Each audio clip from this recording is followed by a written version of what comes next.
ஆண்டவராகிய இயேசு கிறிஸ்து நாமத்தில் அன்பின் வாழ்த்துக்கள்.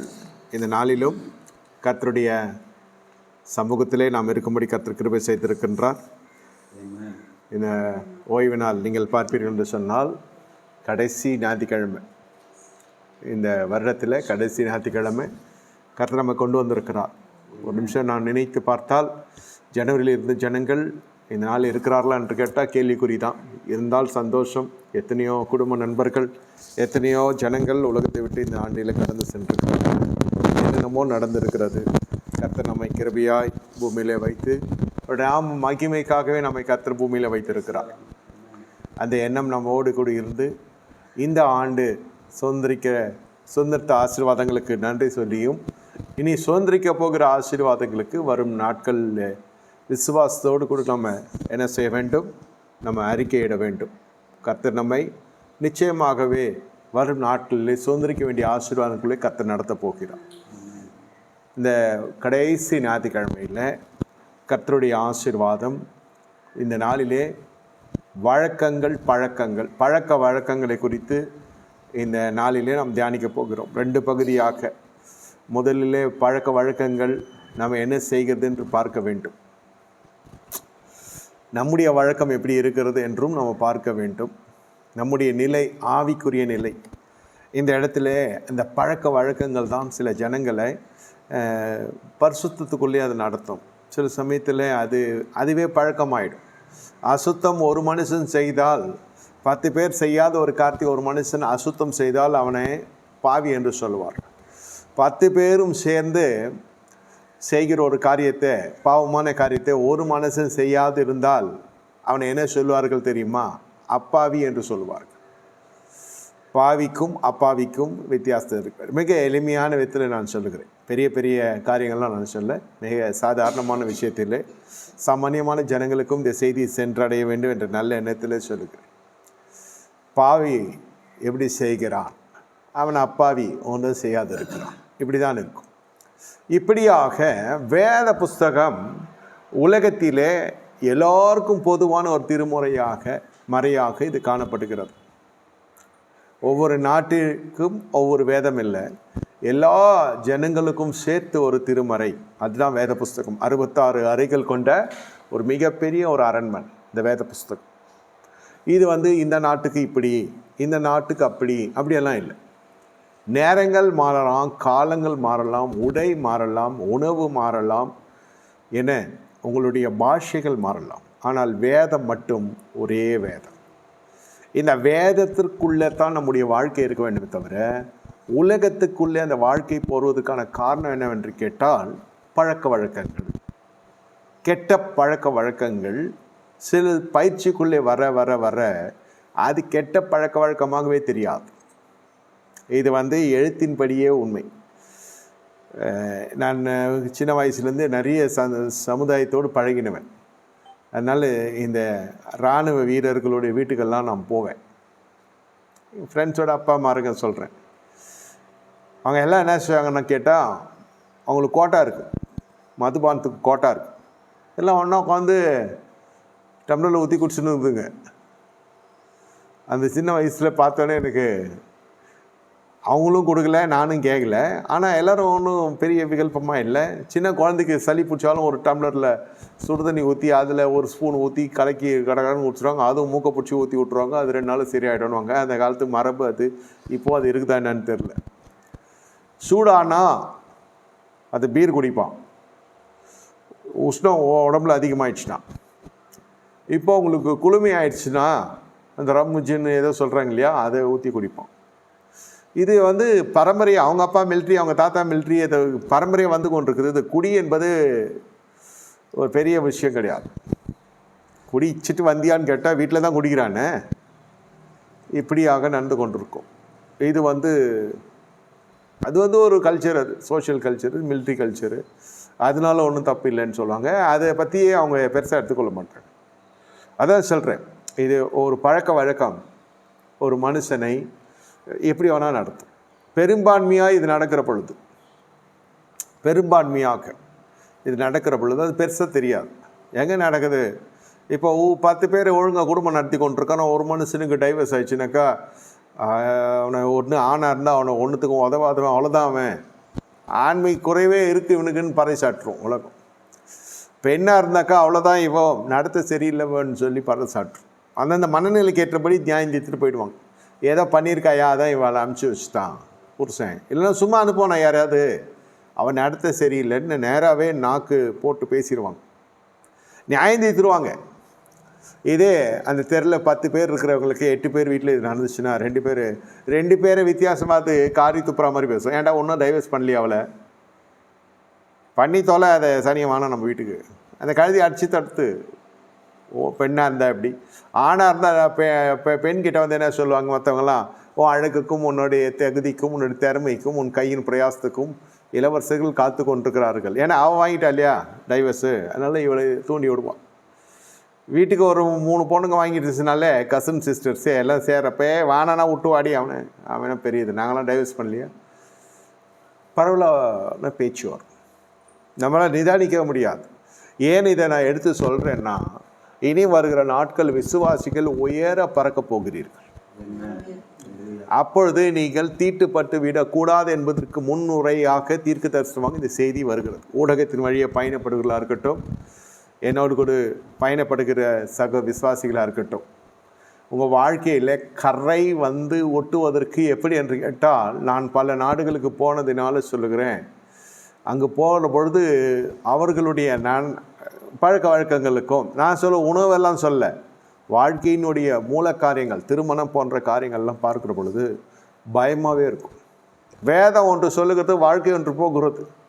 ஆனால் இந்த வேதத்தில் இருக்கிற வசனத்தெல்லாம் அவங்க அழிக்கலை, வாழ்க்கையை அழித்து கொண்டு சொல்லாங்க. நாங்கள் அந்த ஊர் பேரை சொல்லி, நாட்டு பேரை சொல்லி, இங்கே எல்லாம் அப்படித்தான் இருப்போம். இதெல்லாம் அவங்க இந்தியாவில் தான், இதெல்லாம் நீங்கள் எல்லாம் இந்தியாவில் வச்சுக்கொள்ளுங்க. சரி, வேதத்தையும் கூட எடுத்துன்னு போயிடுறேன் இந்தியாவுக்கு நான் சொன்னேன். ஏறல, என்னம்மா இப்படி பண்ணேன், அதுதான் அந்த கல்யாணம். சில தேசங்கள்லாம் பார்த்தீங்கன்னாக்கா ரொம்ப கஷ்டமான திருமணம் என்பதே ஒரு பெரிய பண்ணி வைக்க முடியாதுன்னு இல்லை. அந்த ஊரில் ஒரு ராசா ஒருத்தர் சட்டம் போட்டுட்டு போயிட்டான். என்னென்னா விவாகரத்தானும் சொத்து கிடைக்காது, உனக்கு அரசு வேலை கிடைக்காது, அரசு மானியம் கிடைக்காது, உனக்கு ஒன்றுமே கிடைக்காது. அதனால் அந்த ஊரில் என்ன பண்ணிட்டாங்கன்னாக்கா, ரொம்ப நாளாக எல்லாருமே கல்யாணம் பண்ணாமே வாழ ஆரம்பிச்சிட்டாங்க. ஆனால் ஒரே மனைவி ஒரே புருஷன் அதெல்லாம் கரெக்டாக இருக்கும். ஆனால் தாலி வண்டி கட்ட மாட்டான், அதாவது அந்த விவாக வண்டி நடக்காது. உத்தமமே கடைபிடிப்பான். அந்த ஊரில் ஒரு பாஸ்டர் போயிட்டு ஒரு அம்மாவை கேட்டார், உங்களுக்கு எப்போ கல்யாணம் ஆச்சுன்னா அந்த அம்மா ஒவ்வொன்றும் அழுது ஊரை கொட்டிடுச்சு. என்ன வார்த்தை கேட்டுப்பட்டான் அந்த ஆள், என்ன போய் கல்யாணம் ஆச்சுன்னு கேட்டான், என்ன போய் கல்யாணம் ஆச்சுன்னு கேட்டான் இந்த ஆள் அப்படின்னு ஆயிடுச்சு. சரி, அந்த அவங்க அம்மா வந்தாங்க. அவங்க அம்மாவை கேட்டான், இந்த மாதிரி சொன்னேன், எனக்கே கல்யாணம் ஆகலையே, எப்படி என் பொண்ணு கல்யாணம் ஆகும்னு கேட்டுச்சு. பாஸ்டருக்கு ஒன்றுமே புரியல. கல்யாணம் ஆகுது எப்படி குழந்தை பிறக்கும், இவர் நம்ம சயின்ஸ் புக்கு மாதிரி நினச்சிட்டு இருக்கிறார். வாழ்க்கையினுடைய யதார்த்தம் தெரியாத மனுஷன் நீண்ட அந்த ஊரு காரித்து உமிழ்ந்து கொண்டிருக்கிறது. ஏன் சொல்கிறேன்னா, வாழ்க்கை நம்ம நடத்துறது போல இல்லை, அது போகிற போக்குன்னு சில பேர் சொல்லுவோம். நான் என்னமோ படித்தேன், என்னமோ நினச்சேன், என்னமோ திருமணம் முடிஞ்சிச்சு, என்னமோ எங்கேயோ போயிருக்க வேண்டியவன் இந்த பழாப்போன படுபோயை கல்யாணம் பண்ணி 2 பேருடைய வாயிலும் வரும். இந்த மனுஷனாலும் என் வாழ்க்கையே போச்சு, இந்த பெண்மணியாலும் என்னுடைய வர வேண்டிய வரவெல்லாம் போச்சு. நல்ல ஒரு இருக்கப்பட்ட ஒரு இடம் எனக்கு வந்திருக்கும், எவ்வளோ பாஞ்சிட்டா எல்லாம் வருமானம் நின்று போச்சு. அதனால் நான் இறந்து திரிந்து பிச்சை எடுத்து வாங்கி சாப்பிட்றன்னு அர்த்தம் இல்லை. ஒரு முதலீடு திருமணத்தை அப்பொழுதே வந்துச்சுன்னா நம்மக்கிட்ட குடி கிடையாது, நோய் கிடையாது, கடன் கிடையாது. இந்த காசு என்ன செய்வோம், லக்ஸுரி செலவு பண்ண மாட்டோம். படிப்படியாக வந்தவங்க சொல்கிறேன், எடுத்து போய் எதுலையாவது முதலீடு பண்ணுவோம். ஒரு 20 ஆண்டு காலத்தில் லட்சங்கள் கோடிகளாக மாறும், ஆயிரங்கள் லட்சங்களாக மாறும். இந்த மாதிரி ஒரு முதலீடு அடிப்படையில் திருமணங்கள் நடக்கிறது பெரும்பான்மையான இந்த தென் மாவட்டங்களில் தென்னகத்தில் நடக்கிறது தானே. இது அதிபர் வரதட்சணைன்னு சொன்னால் நம்ம எப்படி ஏற்றுக்கொள்வது? அப்போ அவங்க வீட்டில் நீ வாழ வர, அப்போ மொத்த சொத்துக்கு நீ தானே அதிபதின்ட்டு அவனுடைய நியாயத்தை சொல்லும். அதுக்கு தான் தனக்கீடான ஜனங்களிடத்துல அவங்க போய் சம்மந்தம் பண்ணுறது இப்படி போகிறது. ஏன்னா இதனால் என்னென்னா, அந்த பேமெண்ட்டுக்காக அந்த திருமணம் கொஞ்ச நாள் நிற்கும். கொஞ்ச நாள் இல்லை, நீடூழி நிற்கும். பணத்தின் அடிப்படையில் சொல்ல, திரும்பி போனால் இப்போ அவளுக்கு எல்லாமே 4 மடங்கு திரும்பி கொடுக்கணும். எவனா டைவர்ஸ் பண்ணுவானா? அதுதான் பேமெண்ட் சீட்டுன்றது. அதுக்கு ஒரு பவர் இருக்குது. என்னடா இப்படி பேசுகிறாரு பாஸ்ட் நினைக்குவானா, இது ரொம்ப யதார்த்தமான காரியம். இப்போ இது வந்து தொன்று தொட்டு நடந்து வருகிறது. பிதா குமாரன் அடுத்தடுத்த சந்ததிகள்லாம் நடந்தது. இப்போ இந்த பெண்மணி ஏதோ தருணத்தில் காதல் வசப்பட்டு கல்யாணம் ஆகுதோ, இல்லை ஏதோ ஒரு விபத்தாக விவாகம் நடந்து விட்டதாக நினைப்பாங்க.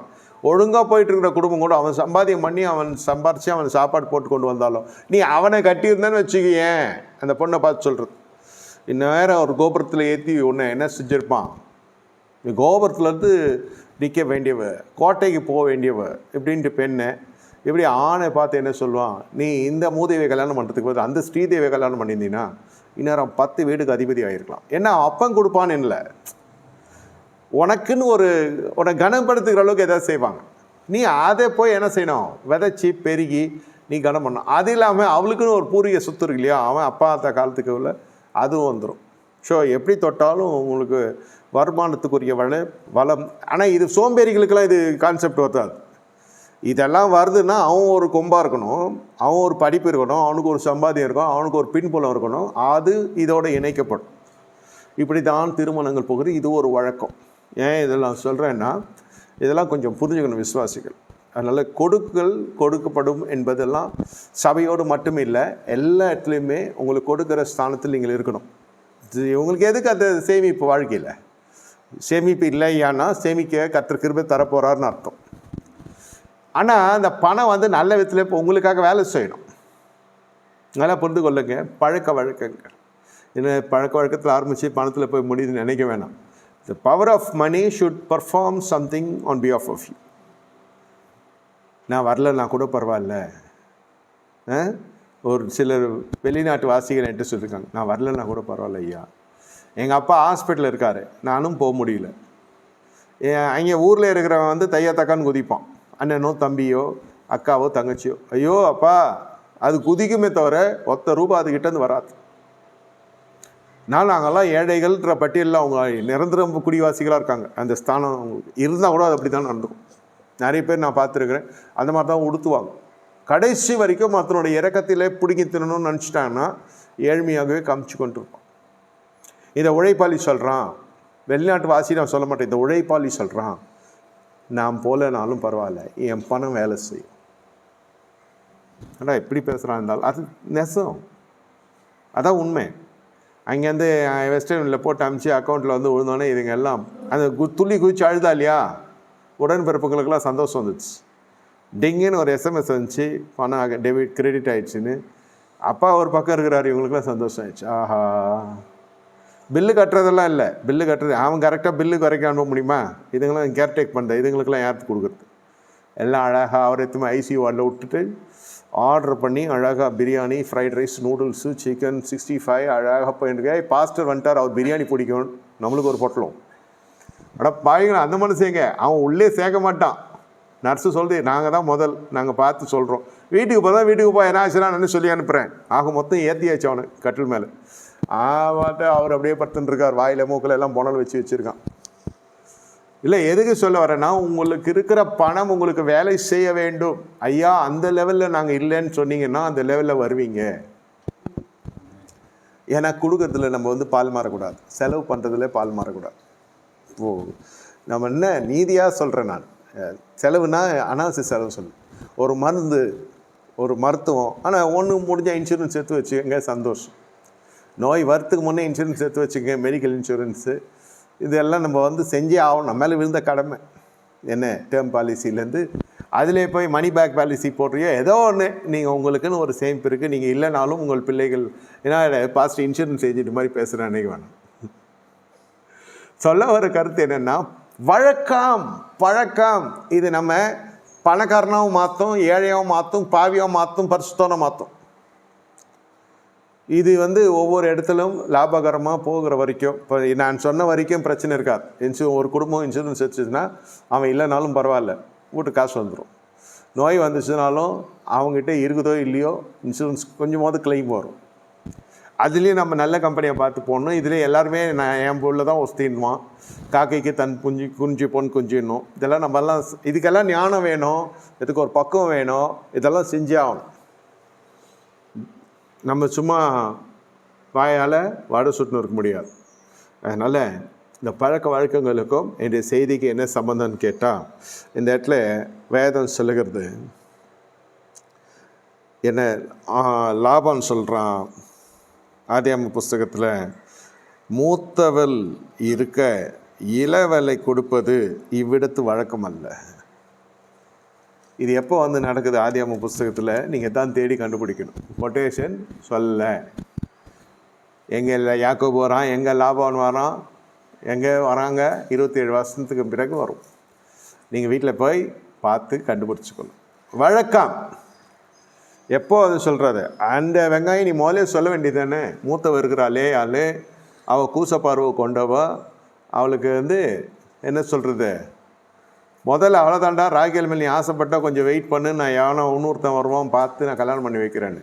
இது அழகாக சொல்கிறார். மூத்தவள் இருக்க இளவலை கொடுப்பது இவ்விடத்து வழக்கம் அல்ல. பண்ண வேலைக்கு குடிகாரன் ஏன்டா குடிக்கிறங்கிட்ட ஊர் பேரை சொல்லி இந்த ஊரில் எல்லாருமே தான் குடிப்பான்மா. ஏதோ ஒரு களவு பண்ணுறான், ஏதோ ஒரு பலவீனத்தில் அடிபட்டுருக்கு, ஏதோ ஒரு கருப்பு அவங்க கரும்புள்ளி வாழ்க்கையில் இருக்குது. சரிங்க ஐயா தெரியாமல் பண்ணிட்டேன்னு சொல்கிற விஷயம் கிடையாது. இது பெரிய ஆள் மாறாட்டம் பித்தலாட்டம் நடந்துருக்குது.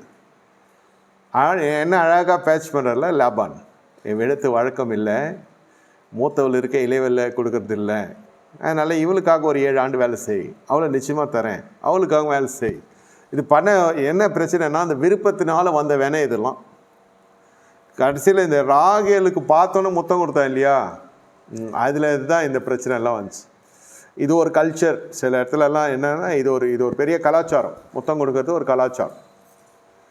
அதில் ஒரு பெரிய இதெல்லாம் இல்லை. பரிசுத்த முத்தத்தால் வாழ்த்துங்கன்னு வேதம் சொல்கிறது. அது மாதிரி எதனா கொடுத்துட போகிறீங்க, இங்கே பிரச்சனை ஆகிடும். நான் சொல்கிறது இது வேறு அர்த்தத்தில் எழுதப்பட்டிருக்குது. பரிசுத்த முத்தத்தினால ஒரு வாழ்த்துங்கள் பவுல் சொல்லுவார். அதனால் கண்ணத்தோடு கண்ணை வச்சு தேய்ச்சிக்கிறது ஒரு நாட்டு கல்ச்சர், உதட வச்சு கொடுத்துக்கிறது ஒரு கல்ச்சர். மொத்தம் எப்படி கொடுக்குறதுன்னு நானாக சொல்லி தரணும் உங்களுக்கு? என்ன கூகுளில் அப்படியும் தெரிலனா கூகுளில் போட்டு பார்த்துக்கோங்க. யூடியூப்பில் போய் வேறு என்ன போட்டு பார்த்துட போகிறீங்க. கிஸ்ஸஸ்ன்னு போட்டால் எல்லாமே வரும். ஃப்ரெஞ்சு கிஸ்ஸு, அந்த கிஸ்ஸு, இந்த கிஸ்ஸு. ஏன்னா அந்த மாதிரி ஒரு கிஸ்ஸில் தான் இவர் வந்து மிஸ் ஆனது யாக்கோப். எதையாவது ஒன்று பண்ணிவிட்டு இந்த வயசு இருக்கிற டைமில் எதையாவது ஒரு டெசிஷன் எடுத்து ஏதாவது ஒன்று தீர்மானிச்சுட்டு வந்துடுறது. அதுக்கப்புறம் பார்த்தா எல்லாம் தாண்டி வந்த ஒரு வயசு, எப்படியும் ஒரு 25 வருஷம் 30 வருஷம் டிஃப்ரென்ஸ் இருக்கும். பொண்ணோட அப்பனுக்காக இருக்கட்டும், அம்மாவாக இருக்கட்டும். பொண்ணோட அம்மா வந்தால் ஒரு 20 வருஷம் டிஃப்ரென்ஸ் இருக்கும். பொண்ணோட அப்பா வந்தால் ஒரு 30 வருஷம் டிஃப்ரென்ஸ். அந்த காலத்தில் சொல்கிறேன். ஸோ இந்த சின்ன பசங்க எடுக்கிற டெசிஷனு இல்லை வாலிபர்கள் எடுக்கிற அந்த தீர்மானங்கள்லாம் அவ்வளோ சரிப்பட்டு வராது. இது பாருங்கள் என்ன அழகாக சொல்கிறான். அதற்கு லாபான், மூத்தவள் இருக்க இளைவிலை கொடுப்பது இவ்விடத்து வழக்கம் அல்ல. அதனால் நீ என்ன செய்யணும்னா, அதனால தான் உனக்கு மூத்தவளை கல்யாணம் பண்ணி கொடுத்தேன். அதனால் எப்படி கோச்சிக்கிட்டா என்ன அர்த்தம்? நான் வந்ததே லாபானுக்கு தானே, நான் வந்ததே ராகேலுக்கு தானே. நம்மால் போன தினமும் மாமா வீட்டுக்கு போகிறேன்னு வழியில் பார்த்தோன்னா ராகேலு மாமா போகணுன்னு உரிமை இவரே மனசுக்குள்ள அதே உரிமை லேலுக்கு ஒரு மொத்தம் கொடுத்தனாக்க அது கம்யூனிசம் ஆக்கியிருக்கலாம், இது சோஷியல் கல்ச்சர் ஆக்கியிருக்கலாம். என்னடா இது யாக்கோபுக்கு லாயர் மாதிரி பேசுகிறாரு நினைக்க வேணாம். சொல்கிறேன் எங்கே வீக்குன்றதுக்கு சொல்ல வரேன். நீங்கள் எதில் பலவீனப்பட்டிருக்கிறீர்களோ அதிலே நீங்கள் பிடிக்கப்பட்டு விடுவீர்கள், நீங்கள் அடிமைப்பட்டு போவீர்கள். இந்த பலவீனம் உங்களை கொண்டு போய் எங்கேயோ நிறுத்திடும். எங்கேயோ போக வேண்டியவன் நான், எங்கேயோ பயணப்பட வேண்டியவள் நான் எங்கேயோ இருக்க வேண்டியவன் நான், இங்கே இருக்கிறேன் அங்கே இருக்கிறான்னு சொல்கிறாங்க இல்லையா. ஒன்றும் இல்லை, உன்னோட பலவீனம் என்று உன்னை இங்கிட்டு கொண்டு வந்திருக்கிறது, தேவ சமூகத்தில் கொண்டு வந்திருக்குது என்றால் பலனாக.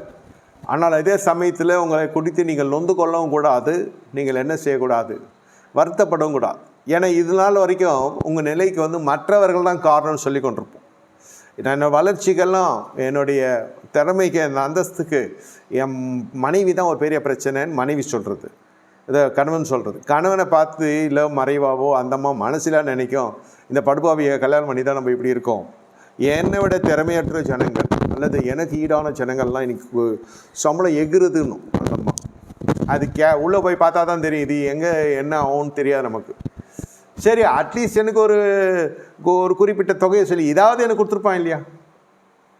1 லட்ச ரூபா சம்பளம் வாங்குகிற இடத்துல எனக்கு கிளாஸ்மேட்ஸ்லாம் வாங்குறாங்க. அந்த அம்மா சொல்லும், இப்போது எனக்கு ஒரு 30,000 ரூபாயாவது கொடுத்துருப்பான் இல்லையா. அந்த 30,000த்துக்கு இந்த மனசை கையிலான்னு நான் ஏந்தணும். சண்டேலலாம் இதெல்லாம் நடக்கும்.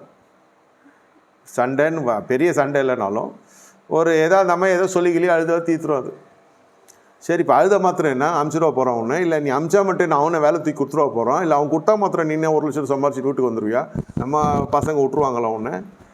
இது ஒரு கட்டமைப்புக்குள்ளே வந்தாச்சு.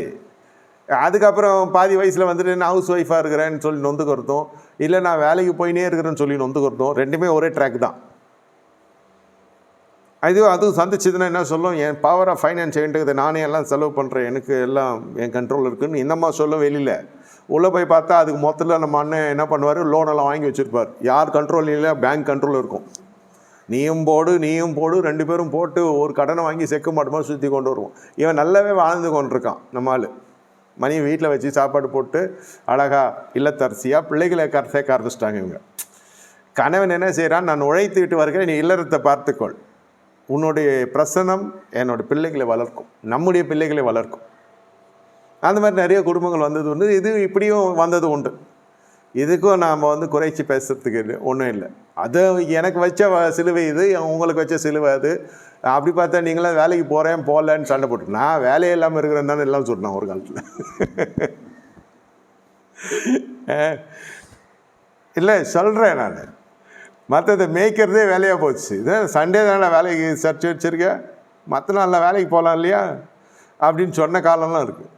இது சப்ஜெக்ட் தெரியாது. இது சண்டே வரைக்குமா மேய்க்க முடியாது, அது மாதிரி க்ரௌடாக நம்ம க்ரௌடு இல்லை. எதுவாக இருந்தாலும் சொல்கிறேன், இதை மாதம் முற்றிலும் இருக்கிறது. அவன் பாவம் 30 நாள் சம்பாரித்து வரவங்க தான் தெரியாது வழி என்னான்னு. வேலைக்கு போயிட்டு வர பெண்மணிக்கு தான் தெரியாது ஒரு வழி என்னான்னு. சம்பாதியம் தான் உலகத்துக்கு தெரியும். அவள் 2 லட்சம் சம்பாதிக்கிறான், 3 லட்சம் சம்பாதி.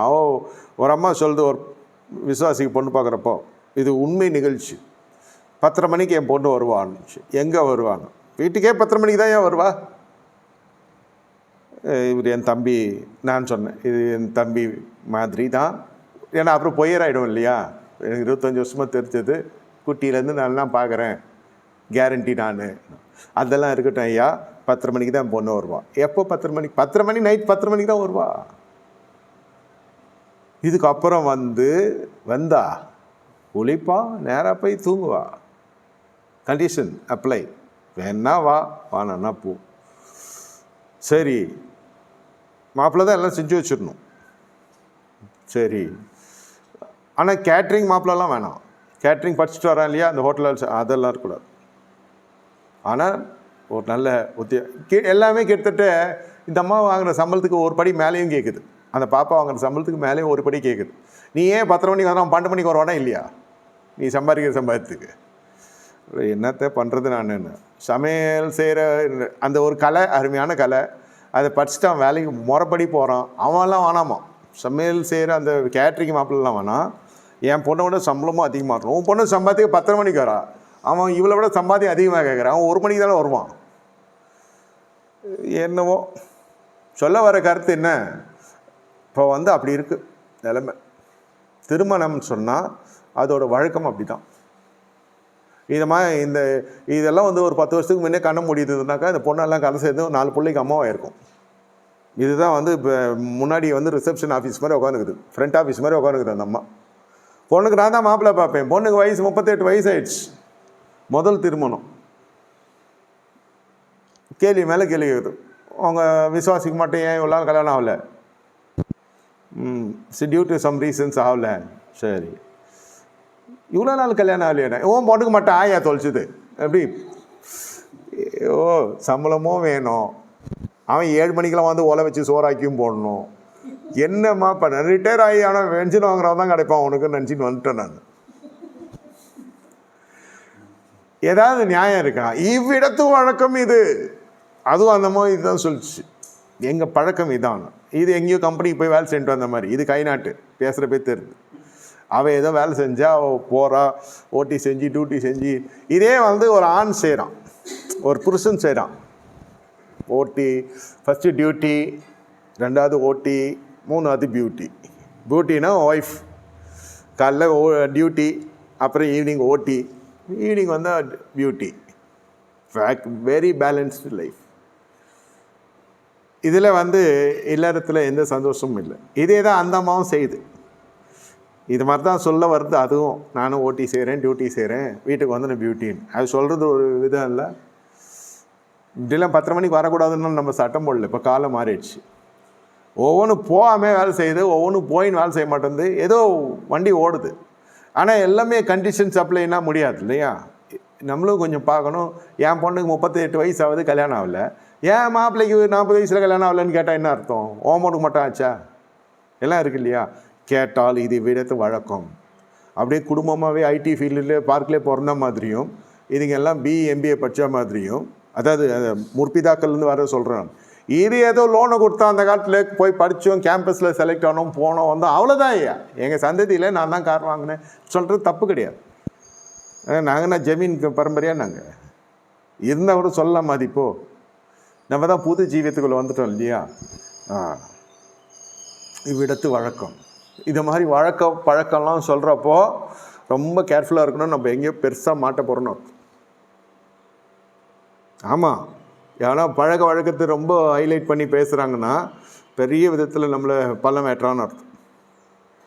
யாக்கோபு பொண்ணு போய் கல்யாணம் பண்ணுறப்போ தனியாக போயாச்சு.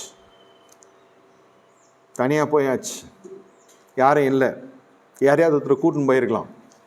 இங்கே ஈசாக்குன்னு திருமணத்தை நீங்கள் போய் பார்த்தீங்கன்னாக்கா எலியேசர் போனார், பொண்ணு யாருன்னு கூட தெரியாது. நல்ல முறை சொல்கிறேன். இது கண்டலும் காதல் கொண்டதும் மோகன்ற மாதிரி இது ஒரு மாதிரி தனியாக விடப்பட்ட ஆடு. இது ஒரு கண்காணிப்பு கீழே வருகிற பொழுது உலகத்தின் பழக்க வழக்கத்துக்குள்ளே போக மாட்டீங்க. ஏன் எல்லாம் கூகுளில் கனெக்ட் ஆகிறாங்க வெளிநாட்டிலேருந்து கூடன்னு பார்த்தா, நானே கேட்டேன், நாங்கள் எதுவும் சபையில் ஐயா வானா ஐயா எதுவும் நாங்கள் சொல்ல விமர்சிக்க விரும்பவில்லை, இதுவே போதுமானதாக இருக்குது. இல்லை யூடியூப்பில் ஏற்றிடுங்க, யூடியூப்லையாவது கேட்டுக்கிறோம். இருந்தால் நாங்கள் நேரில் வரோம். டைம் டிஃப்ரென்ஸ் இருந்தால் கூட பரவாயில்ல. எங்கேயும் போய் நாங்கள் சீரழிஞ்சி சீனாபெண்ணமாக விரும்பவில்லை. சத்தியத்தில் அப்படியே நாங்கள் பயணப்படுவது. பின் வாங்கி போனது கூட திரும்பி வருது. இப்போ அது வேற எங்கே போவோம்? அந்த ஆடு மறுபடியும் மந்தையை நோக்கி. இல்லை, ஏன் சொல்கிறேன்னா, உங்களுக்கு பழக்க வழக்கங்களை குறித்து ஒரு மனுஷன் பேசுகிறான். இது எங்கள் பழக்கம், இது எங்கள் வழக்கம், இது எங்களுடைய முறைமை அப்படியெல்லாம் சொல்லுகிற பொழுது நம்ம ஆவிக்குரிய வாழ்க்கையிலேருந்து தள்ளி வந்துடுறோம். நம்ம என்ன சொல்கிறோம்? இவ்வுலகத்தின் வழிபாடுகளுக்குள்ளே நம்ம நீங்களாக்கி இருக்க வேண்டும் தான் புதிய ஏற்பாடு சொல்லுகிறது. இது சாயந்தரம் நம்ம பார்க்கிறோம் ஆவிக்குரிய பழக்க வழக்கங்கள் என்றால் என்ன என்று. இப்போ பூமிக்குரியது மட்டும் காலையில் பார்த்துருவோம். இல்லை, ஏன் நான் இதை சொல்கிறேன்னா, இந்த இடத்துல இப்படி ஆயிடுச்சு. ஒரு கல்யாணம் வந்து இப்படி ஆயிடுச்சு. பெரிய டிஸப்பாயின்மெண்ட். என்ன டிஸப்பாயின்மெண்ட்? அவன் ஆசையாக பார்த்த உடனே என்ன, இவருக்கு ராகியல் பற்றியெல்லாம் தெரியுமா? அழகாக இருந்திருக்கா, ரூபவதியாக இருக்கா, கலராக இருந்திருக்கிறாளோ கருப்பாக இருந்திருக்காளோ. அந்த காலத்தில் ரூபவதினா எல்லாருமே வெள்ளையாக இருக்காங்கன்னு சொல்ல முடியாது. என் கலர்லேயே இருந்திருக்கும் பொண்ணு. ஐயா பாஸ்டர் அப்படின்னாதீங்க, சொல்கிறேன். சில நாட்டில் கருப்பு ரொம்ப பிடிக்கும். என்ன, அதனால் எல்லாம் சொல்லி மனசு தேர்த்திக்கிறாருன்னு நினைக்கிறீங்க. சில நாட்டில் உண்மையிலே கருப்பு தான் பிடிக்கும், வெள்ளையை பார்த்தா அறுப்பாங்க. நம்ம ஊரில் வெள்ளைனா தெரியும் என்ன டிமாண்டுன்னு. அதுவும் பெண் கருப்பான்ட்டோ ரொம்ப பாவம் அது. அதாவது அந்த மாதிரி ஒரு சிச்சுவேஷன் ஆகிடுச்சு. பொண்ணு கருப்பாக இருக்குது. இப்போ எந்த பொண்ணையும் கருப்பையும் நீங்கள் பார்க்க முடியாத அளவுக்கு பார்த்துடுறாங்க. பட்டி தட்டி எல்லாம் பார்த்து எல்லாமே ஜெகஜோதியாக இருக்குது. இதில் ஒரு பியூட்டி என்னென்னா, எது அம்மா எது பொண்ணுன்னு தெரில. எல்லாம் டை அடிக்குது, எல்லாம் முடி வெட்டிக்குது, எல்லாம் சுட்டார் போட்டுக்குது, எல்லாம் மாவு பூசிக்குது.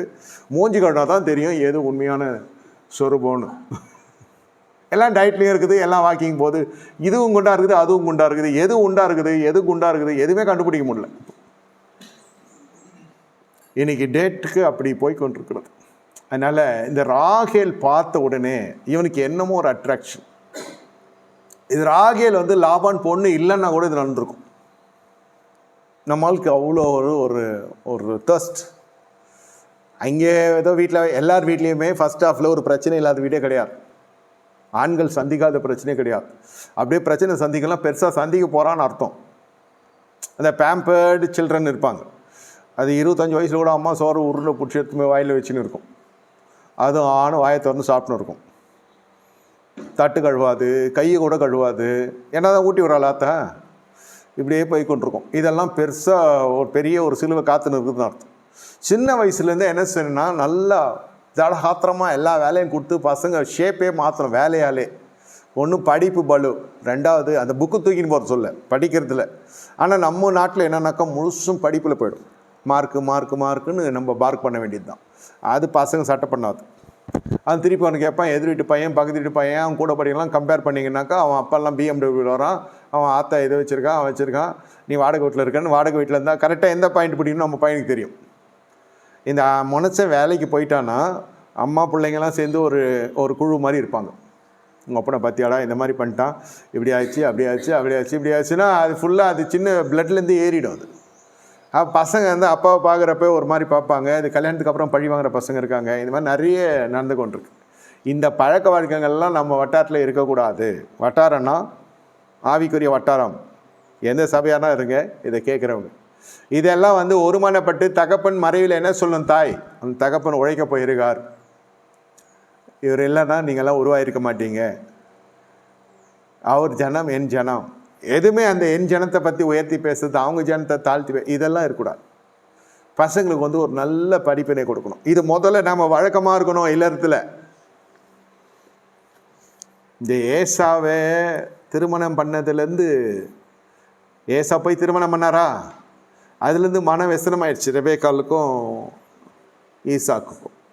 இது முதல்ல அந்த திருமணத்தினால விசனம் இல்லை, ஏசாவை வளர்க்க தவறினதுக்காக இந்த 2 பேரும் வருத்தப்பட்டிருக்கணும்.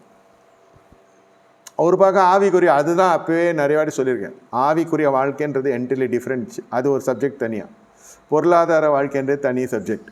உங்கள் இல்லற வாழ்க்கைன்றது தனி சப்ஜெக்ட். எல்லாத்துக்குமே பணம் தான் முக்கியம்னு சொல்ல முடியாது. ரொம்ப ப்ராக்டிக்கலாக சொல்லணும்னா மனம்தான் முக்கியம். ஏன்னா 100 ரூபாயிலே நீங்கள் வாழலாம், 100 கோடியிலையும் நீங்கள் வாழலாம். நீங்கள் பணத்துக்கு முக்கியத்துவம் கொடுக்காத ஒரு வழக்கத்துக்குள்ளே நம்ம முதல்ல வரணும். மனதிற்கும் குணத்துக்கும் முதல்ல கொடுக்கணும். இந்த இடத்துல பார்த்தா இது முதல்லேருந்து எனக்கு வந்து சமயம் கிடைக்கல. யாருக்கு? யாக்கோபுக்கு. இது வெளியிலெல்லாம் போகல. இப்போ நிறைய பேர் நானே பார்த்தேன். 2009 தான் நான் பயணப்படவே ஆரம்பிக்கிறேன் வெளிநாடுகளுக்கு. 2009 சுற்றுறேன், உலகம் சுற்றுற வாலிபன் மாதிரி. அங்கே பார்க்குறப்ப தான் தெரியுது, நல்ல வேலை திருமணமாகி 2 பிள்ளை பிறந்தோன்னு போனோம். ஊழியம் ஆரம்பித்தோடனே போயிருந்தோன்னா அம்புட்டு தான், அட்டூழியம்தான். அங்கேயே பேக் பண்ணிகிட்டு இருப்பாங்க என்ன. அங்கேயே என்ன செய்யறது, தன்னுடையவராக தன் குடும்பத்தில் அங்கத்தினாக மாற்றிருப்பாங்க. நல்ல எண்ணத்திலே சொல்கிறேன், தப்பே இல்லை. ஆனால் எவ்வளோ ஸ்பீடாக என்னை விரும்புகிறாங்களோ அவ்வளோ ஸ்பீடாக வீசி எறிஞ்சிருப்பாங்க. நமக்கு இருக்கிற வாய்க்கும் நம்மளுடைய பிஹேவியருக்கும் தெரியும் இல்லையா, நம்ம உயரம் என்ன, நம்ம கண்ணாடி பார்க்குறோம் இல்லையா, நம்ம மூஞ்சி என்னன்னு. இப்படி தான் நெருங்கி தான் வந்து எல்லாம் பழகிறது. ஃபஸ்ட்டு ஸ்டேஜ் சொல்கிறேன், என்கிட்ட டீல் பண்ணுறது. பாஸ்டர் ப்ராஃபஸி அது இது ப்ராஃபட் அது இதுன்னு சொல்லி அப்படியே அன்பின் மழை பொழியும். இல்லை, நல்ல தூய அன்பே சொல்கிறேன். அதுக்கப்புறம் அது சொல்கிறது செய்கிறதுக்கெல்லாம் நான் கூட நிற்கணும்னு ஆசைப்படுறப்ப தான் பிரச்சனையே ஆரம்பிக்கும். இது என்ன, இது ஊரில் இல்லாத உபதேசமாக இருக்குது, நல்லா தானே ப்ரேயர் பண்ணியிருந்தார், நேற்று வரைக்கும் நல்லா தானே இருந்தார், நான் என்ன பெரிய தப்பு பண்ண மாதிரி ஆகிடும். இதில் தான் பிச்சுக்கிறது உடச்சிக்கிறதெல்லாம். ஏன்னு சொல்கிறேன்னா, உலகத்தின் வேஷத்துக்கும் உலகத்தின் வழக்கம் உலகத்தின் உடைய காரியம் இது எல்லாம் நம் நாளடைவில் தினமும் நம்ம வந்து தாக்கி கொண்டே இருக்கும். நம்ம தான் என்ன செய்யணும்னா, நம்முடைய கோட்பாடில் நம்முடைய ராஜ்யத்தின் கோட்பாடில் உறுதியாக நிற்கிறோம். ஒரு புறம் நீங்கள் வளம் தெரியும், எது நமக்கு வறட்சியாக இருக்கிறதோ அதற்கு சரி கட்டுக்கிற விதத்தில் எல்லாமே காத்து கொண்டு இருக்கும். அடையாளம் சொல்கிறேன், ரொம்ப பண கஷ்டத்தில் வாழ்ந்தோம், ரொம்ப தட்டுப்பாட்டில் வாழ்ந்தோம், ரொம்ப நெருக்கத்தில் வாழ்ந்தோம். இந்த கஷ்டம் நெருக்கம்ன்றது எல்லா மனுஷனுக்கும் இருக்கும். ஒருத்தனுக்கு பணம் இருக்கும், தாய் அன்பு இருக்காது, தகப்பன் அன்பு இருக்காது. தாத்தா பாட்டி வீட்டில் வளர்ந்துருக்கோம், அவங்க தான் ஃபீஸ் கட்டியிருப்பாங்க. தகப்பன் தாய் அஃபிஷியலாக இருப்பாங்க. கேட்டால் பசங்களுக்கு சொத்து சேகரன்னுவாங்க. என்ன சேகராங்களோ அந்த தகப்பனுடைய ப்ரெசன்ஸ் வந்து கம்மியாக இருக்கும். எங்கே இருக்கணுமோ அங்கே இருக்காது. இது தகப்பன் வந்து கடைசி வரைக்கும் அந்த பிள்ளைக்கு ஏதாவது வாழ்க்கையில் கல்யாணத்துக்கு அப்புறம் ஆகிற பிரச்சனை கூட அட்ரஸ் பண்ண தெரியாது. அப்படியே பெப்பன்னு தீபாவளி கோழி மாதிரி பார்க்கும். தீபாவளி கோழி தெரியுமா, அது ஏன் வெட்ட போகிறானே தெரியாது. அப்படியே மெய் மறந்து நிற்கும். ஆனால் ஆள் பார்த்தா நல்லா என்ன மாதிரி தான் இருக்கும், ஜெகஜோதியாக நிற்கும். இவர் தான் பொண்ணுக்கு அப்பானா, ஆமாம் அப்பா. அவர் மீசையை முறுக்கிறது என்ன, ஒரு கண்ணாடி அவுத்து போடுறது என்னன்னா என்னோ பண்ண போகிறார் மாதிரி இருக்கும். பாவம், அது புசுவானோ, அது ஒன்றும் தெரியாது. என்ன பண்ண போகிறீங்கன்னா, இது பாஸ்ட் வரார், வெயிட் பண்ணுகிறேன்னு. இதெல்லாம் நடந்துருக்குது. ஏன்னா இது சின்ன வயசுலேருந்தே அந்த பசங்களோட விஷயத்தில் ஈடுபாடு இல்லை. கூட இருக்கும், எல்லாம் சாப்பிடும், தூங்கும், அந்த அங்கிள் எல்லாம் நல்லா தான் இருக்கும். ஆனால் அந்த இது வந்து செலவு பண்ண மாட்டாங்க. எங்கேருந்தோ ஒரு மானியம் வருது. முற்பிதாக்கள் சுதந்திரம் இல்லைன்னு சொல்ல, அது உங்கள் உரிமை. உங்களுக்கு அந்த பழக்கம் இல்லாத போயிடும். என்னுடைய பிள்ளையை நான் வளர்க்க போகிறேன், யாருடைய தயவு எனக்கு வேணும். என் அந்தஸ்துக்கு ஏற்றபடி சொல்கிறேன். சாப்பாடு கவர்மெண்ட் ஸ்கூலில் போடக்கூடிய அந்தஸ்து தான் கவர்மெண்ட் ஸ்கூலில் போடும், தப்பே கிடையாது. சத்துணவு தான் சாப்பிடணுன்னா சத்துணவு போட்டு, காலைல டிஃபன், மதியானம் சாப்பாடு, சைக்கிள், லேப்டாப் எல்லாம் தரோம். தவப்பன் தரது அத்தனையும் அரசாங்கம் தரும். ஆளுங்கட்சிக்கு ஆதரவாக பேசுகிற நினச்சிக்கு போகிறீங்க சொல்கிறேன். போட்டி போட்டு 2 கட்சிகளும் கொடுத்து ஏற்றி விட்டான். இப்போ சீட்டும் பார்த்தீங்கன்னாக்கா ஸ்டேட் இது போர்டில் படித்த பசங்க ஃபஸ்ட்டு ப்ரிஃபரன்ஸே கொடுக்குறான். பணக்கார ஸ்கூலில் படிக்கிற பசங்களாம் பாதியிலே 10th மேலே 12th மேலே அப்பா அம்மாவெல்லாம் பெண்ட் ஆகிடுறாங்க. மொத்த பலனையும் போட்டு வாலிபத்தில் இருக்கிற அந்த மமதையாக அவங்களுக்கு இருக்கிற அந்த வருமானத்துக்குரிய வாய்ப்புக்குரிய வழிகள்லாம் நிறைய இருக்கும். இவங்க மொத்த காசையும் போட்டு அந்த பிள்ளைய 10, 12 வரைக்கும் படிக்க வச்சு டிகிரி படிக்க வைக்க முடியாது போயிடுது. அந்த அளவுக்கு அந்த இல்லை. அந்த பையனை நல்ல படிப்பை கொடுத்துட்டு எடுத்துமே ஒரு காலேஜ் விட்டால் அந்த பையன் ஏனோ பொண்ணோ சொல்கிறது, இந்த ப்ரொஃபஸர் சொல்கிறது எனக்கு புரியல, தமிழில் தான் பேசுகிறாங்க. ப்ரொஃபஸர் இழுத்து போட்டு அடிக்காத குறையாக சொல்கிறார். உன் பிள்ளை இழுத்து போட்டு வச்சிருப்பேன், நான் தமிழில் தான் பேசுகிறேன்னு சொல்கிறேன். என்ன தமிழ்நாட்டில் வந்து தமிழில் பேச என்ன பேசுறது? நம்மளுக்கு ஹிந்தியில் கொடுத்தா எங்கள் அப்பன் சிபிஎஸ்சியில் படிக்க வச்சான், ஐசிஎஸ்சியில் படிக்க வச்சான், மெட்ரிகுலேஷன் படிக்க வச்சான், எல்லாம் படிக்க வச்சான். உங்கள் அப்பன் ஏன்னா இங்கே பத்திரம் சேர்த்தான்? அமெரிக்கா கான்ஃபிடென்ட் உங்கள் அப்பன் பாதியார். ஐயோ, இது பசங்க படிக்க வச்சு நம்ம ஃபீஸை கட்டி லோல் பட்டு லொங்கு பட்டு உள்ளே அனுப்பிச்சா வெளில வரத்துக்குள்ளே பயமாகவே இருக்குது. முடிச்சுட்டு வருமா இல்லை கடிச்சிட்டு வருமானு தெரில. என்ன பண்ணோம்? ஏன்னா தான் இது மாதிரியெல்லாம் நிறைய செலவு பண்ணுற ஃபேமிலி இவ்வளோ இருக்குது. இது சுத்தமாக மேனமினிக்கு மாதிரி வந்துட்டு போனால் எப்படி இருக்கும்? இது எங்கள் வழக்கம். கடைசி வரைக்கும் உங்கள் வழக்கத்திலே இருப்பாங்க. எதுக்கு சொல்கிறேன்னா, உங்களுடைய வழக்கம் இந்த ஈசாக்கு ரெபேக்காலுக்கும் அவங்க மனநோவாக இருந்தாங்களாம் அப்படின்னு எழுதியிருக்குது, இல்லைன்னு சொல்ல. இதில் தான் ஆரம்பிக்குது ஃபேமிலியில் டிஸ்பியூட்டே. அப்போ என்ன அழகாக வளர்த்தார் ஆபிரகாம் என்ற அந்த அந்த தேவனுடைய மனுஷன் என்ன அழகாக வளர்த்தாரு. இப்படியா வளர்த்தாரு ஈசாக்கு. அதை நான் மறுபடியும் சொல்கிறேன், ஈசாக்கின் பயபக்திக்குரியவர் அது எல்லாம் கரெக்ட். ஒரே மனைவியோடு வாழ்ந்தான் கரெக்டு. எதுவுமே மாமியார் வீட்டிலேருந்து வாங்கலை கரெக்டு. இது எல்லாமே ஓகே.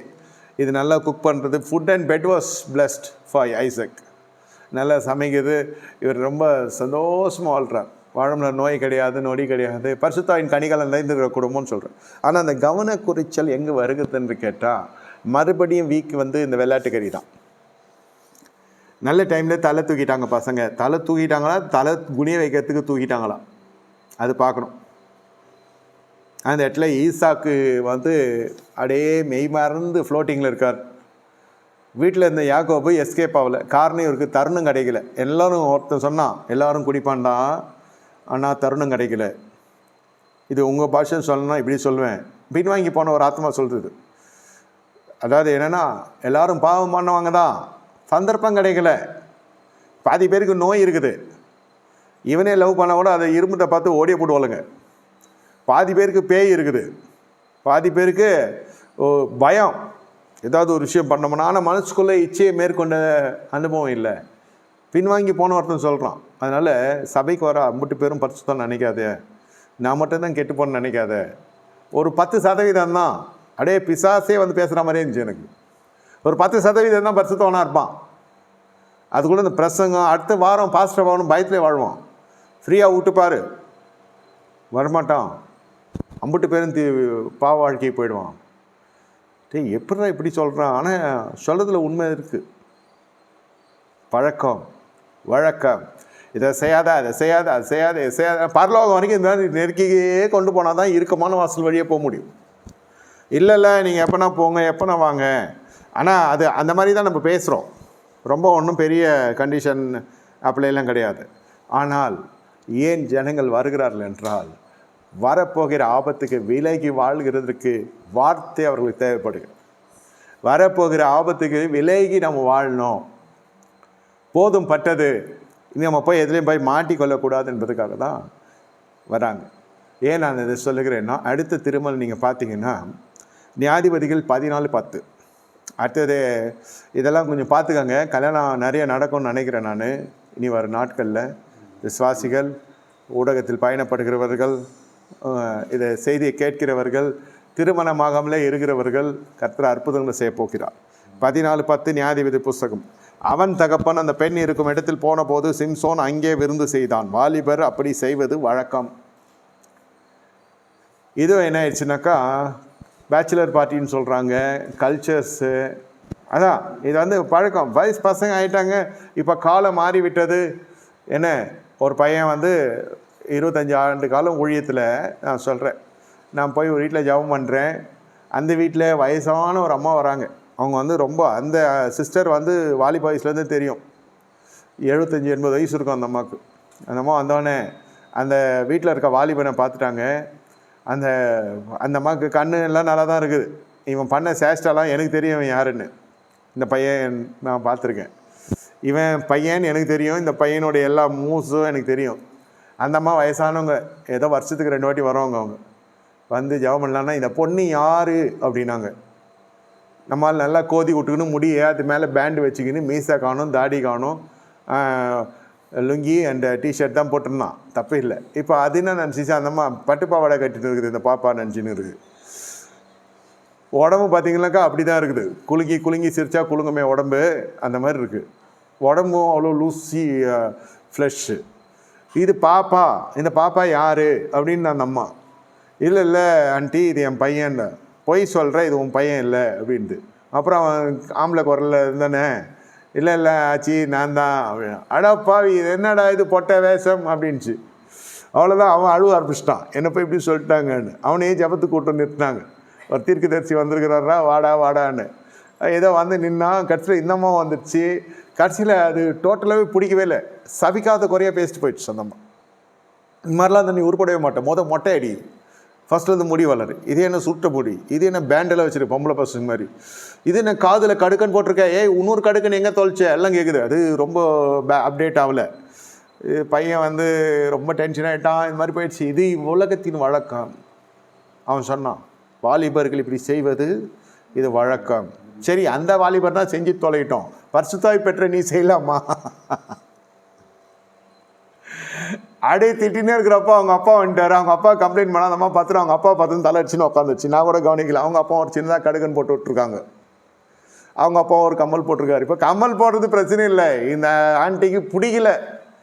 நாங்கள் உங்களை எப்படி ஜெபத்தில் உபவாசத்தில் வளர்த்தோம், உங்களை எப்படி வெண்வசத்தில் தரித்தோம் அப்படின்னா அதெல்லாம் இங்கே செல்லுபடி ஆகுமா? இப்போது ரொம்ப டென்ஷனாக இங்கே காஃபி கொடுத்தா குடிக்கல, காணி கொடுத்தா அவங்கள ப்ரேயர் பண்ணிட்டு கிளம்பி போயிட்டாங்க.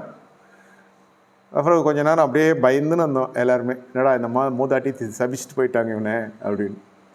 இல்லை, ஏன் சொல்கிறேன்னா, அந்த காஸ்டியூம் எல்லாம் மாற்றி விட்ரும். ஆணான்னு தெரியாது, பெண்ணான்னு தெரியாது, நீதிமானான்னு தெரியாது, துன்மார்க்கனான்னு தெரியாது, பாவியான்னு தெரியாது, பரியாசக்காரனான்னு தெரியாது. அப்புறம் கொஞ்சம் நாட்களில் என்ன ஆகுதுன்னா, சினிமாவில் பார்த்துட்டு ஹேர் ஸ்டைல் பண்ணுவாங்க, ட்ரெஸ் பண்ணுவாங்க, எல்லாம் நடக்குது இல்லையா?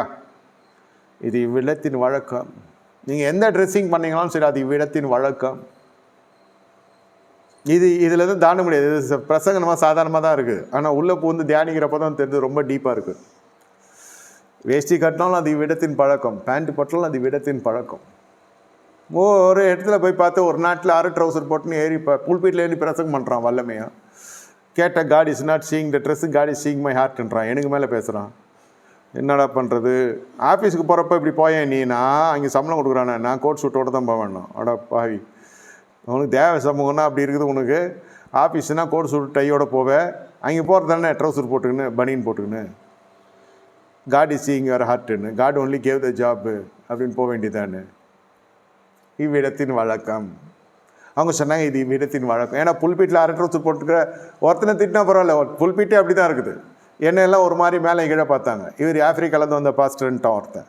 ஃபுல் ட்ரான்ட்டு ஃபுல் சட்டை கோட்டெல்லாம் போட்டனான். அப்புறம் தமிழில் பேசணும் பயந்துன்னு அப்புறம் சொன்னான், சாரி பாஸ்டர் நீங்கள் இந்தியன் தெரியாதுன்னு. சரி, எதுவும் சொல்லிக்க, அதை பற்றிலாம் ஒன்றும் இல்லை. ஃபுல்லாக அரை கால் ட்ரௌசர், அரை இது தான். இதில் அந்த அம்மா சொன்ன மாதிரி எது பையன் எது பொண்ணுன்னு கூட தெரியாது. எல்லாம் முடியை கோதி விட்டுன்னு, முடியை விரிச்சு போட்டுக்கின்னு, ஆடிக்கின்னு, அதாவது வாசிச்சிக்கின்னு. அது அடிக்கிற ட்ரம்மில் நம்மளுக்கு ஆடாத பேயெல்லாம் ஆடும். அவன் அப்படி அடிக்கிறான். உள்ளே அடிக்கிறவனே அவன் மூஞ்சி முகர எல்லாத்துக்கும் முடி வந்து விழுது. இது பேய் வாசிக்கிற மாதிரி இருந்தது எனக்கு. எது மூஞ்சி எது கண்ணுன்னு தெரியல. எல்லாம் முடிய மேலே வந்து விட்டோம். அது இழுத்து விட்டுக்குன்னு ஒரு மாதிரி. அது விடத்து வழக்கம். இந்த மாதிரிலாம் ஊழியை நீ பண்ணுறதுக்கு உனக்கு தான் முதல்ல நீ தெளிஞ்சு நல்லா ஜெபம் பண்ணிட்டு வரணும். இவ்விடத்தின் வழக்கம் இது. நீங்கள் ஊழியத்தில் எடுத்தாலும் இது இவ்விடத்தின் வழக்கம். போனால் ஊழியமும் அட்டூழியம்தான். அதெல்லாம் வழக்கம் பழக்கம்லாம் கிடையாது. பைபிள் என்ன சொல்கிறோ அதுதான் நம்ம பழகணும். இங்கே போய் வாலிபர் பண்ண வழக்கத்தில் தான் ஆரம்பிச்சதே இந்த பிரச்சனை. ஒழுங்காக வாயை மூடிக்கின்னு அழகாக சோத்தை தின்ட்டு கையை கழுவிட்டு, இல்லை ஸ்பூனில் ஃபோக்கில் சாப்பிட்டான்னு சொல்கிறேன், இல்லை நீங்கள் எப்படியோ ஒன்று உங்களுடைய உணவு விஷயம் வண்டி முடிச்சுக்கின்னு அழகாக பேசிட்டு வரமா அதோடு முடிஞ்சிருக்கணும். அங்கே போய் ஒரு விருந்து செய்ய போய் விருந்துகளில் கரைப்பட்டு போய்விடுவது விசுவாசிகளுடைய வழக்கமாயிடுச்சு. என்ன இங்கே இப்போ தான் ஆவிக்குரிய இதில் வருது. முதல்ல கல்யாணத்தில் ஒரு வழக்கம் இருந்துச்சு, பழா போன வழக்கம் அப்படியே போய் அவன் பழக்க வழக்கத்துலேயும் ஜம்ப் பண்ணிட்டான், ஜம்ப்லிங்க மாதிரி. யார்? ஏசா. இங்கேருந்து அப்படியே போய் இஸ்மவேலுக்கும் அதுக்கும் செம்ம ஏஜ் கேப். ஈசாக்கே மூத்தவன் இஸ்மவேல், இதுவும் தோத்தாங்குடி அதுவும் தோத்தாங்குடி. இது ஃபெயிலியர் எல்லாம் டுட்டோரியலில் போய் படிக்கிறீங்க இல்லையா, அதுங்கெல்லாம் ஒரு ஆவி இருக்கும். ஜெயிச்சுட்டு வரதுங்களுக்கெல்லாம் ஒரு ஆவி இருக்கும், பாவம் பண்ணுறவங்களுக்குலாம் ஒரு ஆவி, எல்லாம் சேர்ந்து அது ஒரு அசோசியேஷன் இருக்கும். ஒரு சிகரெட் வாங்கி 10 பேர் குடிப்பான், ஒரு டீ வாங்கி 2 பேர் குடிப்பான், ரொம்ப அந்யூன்யமாக இருப்பாங்க பாவத்தில். பரிசுத்தவான்களுக்குள்ளே சகரம், நான் ஒஸ்தி நீ ஒஸ்தின். பாவிகளுக்குள்ளே ஒரு தனி, பாவம் செய்கிறவங்களுக்கு தனி ஒரு ஸ்பிரிட் இருக்கும். எல்லாமே ஏகமானதாக ஒரே காரியத்தை செய்வாங்க. அது மாதிரி அந்த குரூப்பில் போய் அபிஷேகம் பண்ணது பட்டது போய் உட்காந்துருக்குது. அதுதான் சொல்ல வரேன். அவன் தேவனை அறியாதவன், அந்த ஊர் பிரச்சனை, பெலிஸ்த குடும்பம், அது என்னது, அது என்னடா பாஸ்டர் டிஸ்கிரிமினேட் பண்ணுறான்னு நினைக்க வேணாம். பரிசுத்தவான்னா நம்ம ரத்தத்தில் கழுவப்பட்டவங்க. மேசையின் மீது இருக்கிற அப்பத்தை சாப்பிடும்படி அழைக்கப்பட்டிருக்கிறீங்க. இப்போயே மேசையின் மீது அப்போ எனக்கு கிடைக்கலன்னு நிறைய பேர் கேட்பான். அதாவது நான் ஜெபம் பண்ணுறேன், கர்த்தர் கொடுக்கல, நான் ஜெபம் பண்ணுறேன், பண்ணதெல்லாம் நல்லா இருக்கான்னு கேட்குறதெல்லாம் சிரிப்பில் தரணும்னு சொல்கிறேன். பாவம் பண்ணுறலாம் துன்மார்க்கெல்லாம் நல்லா இருக்கான், நல்லா தான் இருப்பான். அவன் பூரணமாயிட்டான் துன்மார்க்கத்தில், ஃபுல்லாக துன்மார்க்கன்ற பட்டியலில் வந்துட்டான். அப்புறம் நான் ஏன் நல்லா இல்லைன்னா, நான் துன்மார்க்கன்லையும் சேர்த்திக்கல, பாவிலையும் சேர்த்திக்கல, டாய் அப்படின்னா நானும் முறைக்கிறது, கெட்ட வார்த்தை பேசுகிற அளவுக்கு போய் கட்சியில் ஏசுக்காக விட்றேன்றது. அப்போ வரவன் கன்ஃபியூஸ் ஆகிடறான், இவன் நல்லவனா கெட்டவனா, இவன் துன்மார்க்கனா, இவன் பரிசுத்தவானா, பாவியா அப்பாவியா, ஒன்றுமே தெரில. அப்போ ஆண்டவரும் பார்க்குறாரு, இவனுக்கு நம்பி கொடுக்கலாமா கொடுக்கூடாதா என்னமோ கேட்குறான். கொடுத்தா புசுக்குன்னு போயிட்டானா என்ன பண்ணுறது, பாவத்தில் நரகம் தானே இவனை காத்துன்னு இருக்குது அப்படின்னு கர்த்தரை யோசிக்கிறார். இப்போ பார்த்தீங்கன்னாக்கா ஆவியில் அனலும் இல்லாமல் குளிரெல்லாம் வெது வெதுப்பாக இருந்தாலும் அவனை வாந்தி பண்ணி போடுவேன்னு வேதம் சொல்லுது. இது போய் அங்கே உட்காரலாமா? முதல்ல want to show the power of money. புது கும்பல் எவ்வளோ பயந்து நடக்கணும்ப்பா. நெஞ்சை நிமித்திக்கிட்டு போய் நான் வாலிபல் செய்கிற பழக்கம் தான். அப்படின்னா செலவு பண்ணோம். இங்கே நீங்கள் செலவு பண்ணால் தான் அவங்க எல்லோரும் மனசுலையும் இடம் பிடிக்க முடியும். அந்த 1 மணி நேரமோ 2 மணி நேரமோ குடிச்சு முடிச்சிட்டானா மறந்துடுவாங்க. அவன் குடிக்கிறப்ப அவனையே மறந்துடுவான், அவன் குடிச்சு முடிச்சானாக்கா எல்லாத்தையும் மறந்துடுவாங்க.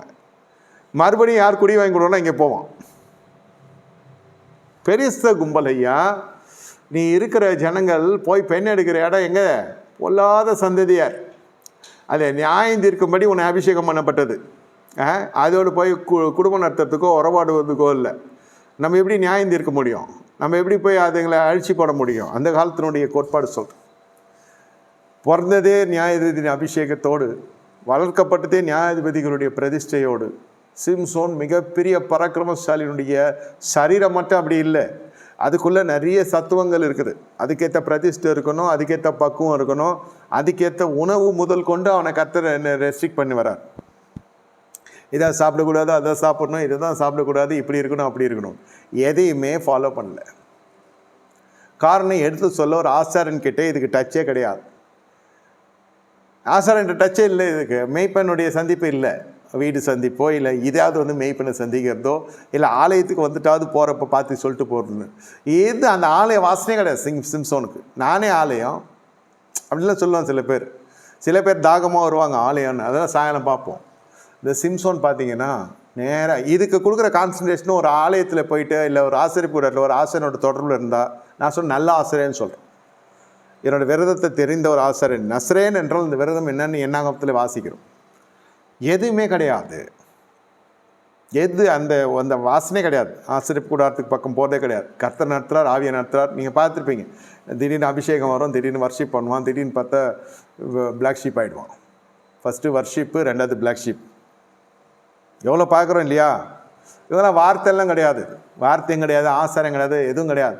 என்ன கர்த்தர் அபிஷேகிச்சிருக்கிறார், என்ன வர கூட்டத்தை பார்த்து எல்லாம் பொறாமைப்படுறாங்க, எல்லோரும் எனக்கு எதிராக எழுமதி வேறு யாரும் இல்லை, பாஸ்டர் மாதிரி தான், இப்படிலாம் நீங்கள் வர்ணனை கேட்பீங்க. இந்த இலசுகள் இலவட்டங்கள் எல்லாம் போய் அங்கே குஷின்னு இருக்குங்க. இங்கே வந்தால் குதிக்காத, ஆடாத, அசையாத, இது செய்யாத, செய்யாத. அது இயேசு எல்லாம் சிலுவை செஞ்சு முடிச்சிட்டார். நம்மெல்லாம் ஆடலாம் பாடலான்னு. ஆட்டம் பாட்டம் கொண்டாட்டம் அது ஒரு மாதிரி போயின்னு இருக்குது. எதுவுமே பூமியிலே கால் தங்கிறது இல்லை. தானாகவே போனால் குதிக்குதுங்க, பெட்டில் குதிக்கிற மாதிரி. சரி, அது ஒரு ஆவி. அது கேட்டால் அதுவும் வாலிபர்கள் இவ்விடத்தில் செய்கிற வழக்கம். முதிர் வயது இருக்கிறவங்க சர்வீஸ் போனால் அதில் போகிறதே கிடையாது. வாலிபர்கள் பெருசுங்கெல்லாம் வர்ஷிப் பண்ணுதுன்றான் ஒருத்தன். அடப்பா, பெருசுங்க வர்ஷிப் பண்ணா என்னடா இந்த மாதிரிலாம் பேசுகிறீங்க நீங்கள்? ஏன்னா ரட்சிக்கப்படாது இருந்தாலே நல்லா இருக்குன்ற அளவுக்கு எடுத்து வந்து விட்ருவாங்க. பிரசங்கமும் அந்த மாதிரி தான் போகுது. இதுதான் அப்படி இல்லை. இது ஒரு ஜீல், ஒரு பரிசுத்தம் கிடையாது. ஆனால் என்னெல்லாம் வேதம் இந்த வழக்கங்கள் பழக்கங்கள் குற்றம் அதெல்லாம் கிடையாது. இதெல்லாம் சிலுவையில் கர்த்தர் பார்த்துக்கினார். எப்படி வேணால் வாழலாம். பழைய வாழ்க்கை அது. இதே மூத்த பொண்டாட்டி இருக்காடா, அது பழைய வாழ்க்கை. இப்போ இது புது வாழ்க்கை. வசனம் சொல்கிற பழையனை ஒழிந்து போயினேன்னு மறந்துட்டு பழசு முந்தின நினைக்க வேண்டாம், நான் நினைக்கிறதே கிடையாது. இப்படி தான் வசனங்கள்லாம் கருத்து இப்படியே பிரித்து வேறு மாதிரி போய் இன்றைக்கி வாழ்க்கை போன கோலக்கள்லாம் பார்த்திங்கன்னா, மரணங்கள்லாம் சம்பவிக்கிறது பார்த்திங்கன்னா ரொம்ப துணிகரமான செய்கைக்கு துணிகரமான பலன்கள். போனோமா வந்தோமான்னு இருக்கிறத விட்டுட்டு முதல்ல அது நம்ம விருப்பத்துக்கு வருகிற பொழுதே யோசிக்கணும். விரும்புறதுனாலேயே நிறைய பேர் மாட்டிக்கிறாங்க. ஏதோ இன்று மாட்டப்பட்ட ஒவ்வொரு ஜனங்களும் ஒரு காரியத்தை விரும்பியிருப்போம். நியாயமாக வீடு கட்டுறது, லோன் வாங்கிட்டு பிள்ளைங்களை அது விஷயம் வேறு. நான் சொல்ல ஒரு தனி நபர் விருப்பம். ஆன கல்யாணத்தை உடச்சின்னு புது கல்யாணம் ஒன்று பண்ணுறதுக்கு துடிக்கிறதுக்கு 1000 விசுவாசிகள் காத்திருக்கிறோம். அந்த மாதிரி போதகர்கள் ரொம்ப கை தேர்ந்தவளாக இருக்காங்க. ஆமாம், என்ன பண்ணுறது? சொல்கிறப்ப என்ன சொல்லுவேன், எனக்கும் என் பெண் ஜாதிக்கும் பிரச்சனை, அது பேய் நாய் என்ன நான் சொல்லுனே தவிர அது தேவதைன்னு நான் சொல்ல மாட்டேன். மொத்த பழியும் தூக்கி அங்கே போட்டுட்டு என்னை நியாயப்படுத்தி நீதியாக நான் பேசி என்னுடைய காரியங்களெல்லாம் நியாயப்படுத்தி பேசி கையிலையும் ஒரு 50,000 கொடுத்தேன்னா யார் வேணான்னு போகிறான்? கர்த்தரோடு இருக்கிறார், உனக்கு புது வாசல் திறப்பார்னு தான் சொல்லுவோம். இதுதான் அங்கேயும் நடக்கும்.